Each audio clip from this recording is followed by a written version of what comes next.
बिस्मिल्लाहिर्रहमानिर्रहीम। वो मकामात जहाँ पे नमाज पढ़ना मकरूह है। नादरीन, पहले हमने मकरूह कामों की वजाहत कर दिया, यानी जिनसे बचा जाए तो बेहतर है, अगर ना बचा जाए तो कोई हर्ज नहीं है। इसी तरह मकरूह मकामात यानी जिन मकामों पे नमाज पढ़ना मकरूह है, यानी उन पे बेहतर है कि ना पढ़ी जाए, लेकिन अगर पढ़ ली जाए तो कोई हर्ज नहीं है, नमाज हो जाती है। तो सबसे पहले हमाम में नमाज पढ़ना मकरूह है। इसी तरह दूसरी जगह शोर ज़दा ज़मीन, जहाँ पे गाड़ियों वगैरह का या किसी शय का भी शोर हो तो वहां पे नमाज पढ़ना भी मकरूह है। इसी तरह तीसरी जगह जो बताई गई है वो किसी बंदे के, किसी इंसान के मुकाबिल में। इससे क्या मुराद है?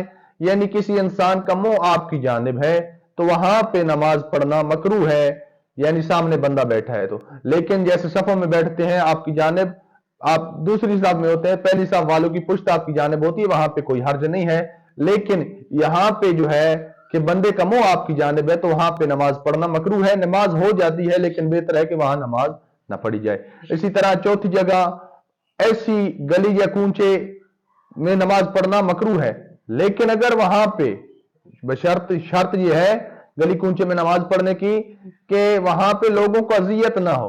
लोगों को अजियत ना हो तो मकरूह है, लेकिन अगर लोगों को अजियत हो तो वहां पे नमाज पढ़ना हराम है। इसी तरह एक और मकाम, यहां पे नमाज पढ़ना मकरूह है कि दरवाजा खुला हुआ है, वहां पे आप नमाज पढ़ते हैं तो वहां भी नमाज पढ़ना मकरूह है। इससे क्या मुराद है?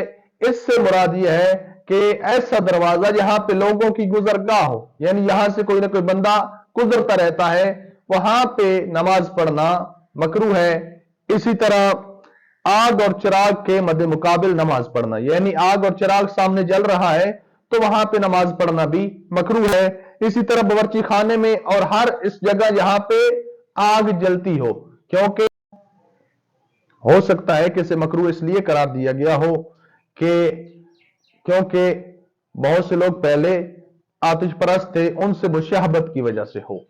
इसी तरह यहां पे नमाज पढ़ना मकरूह है। और भी बहुत से मकामात हैं, जिस तरह बावर्ची खाने के अलावा ऐसे कुएं और गड़े के साथ जहां पे पेशाब पाखाना किया जाता हो। इसी तरह जानदार के फोटो या मुजस्मे के सामने नमाज पढ़ना भी मकरूह करार दिया गया हो। इसी तरह जिस कमरे में कोई मुजलिम शख्स मौजूद हो उस जगह नमाज पढ़ना भी मकरूह करार दिया गया है। जिस जगह फोटो हो, खा वो फोटो बंदे के सामने ना हो, नमाजी के सामने ना हो, इर्द गिर्द हो, फिर भी वहां पे नमाज पढ़ना मकरूह है। इसी तरह कब्र के ऊपर नमाज पढ़ना, इसे भी मकरूह करार दिया गया है। कब्र के मुकाबिल नमाज पढ़ना, इसे भी मकरूह करार दिया गया।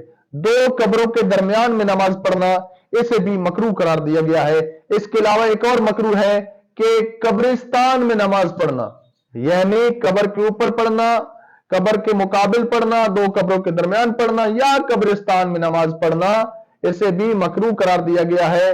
दुआ है खालिक कायनात हमें इन कामों से बचने की तौफीक अता फरमाए।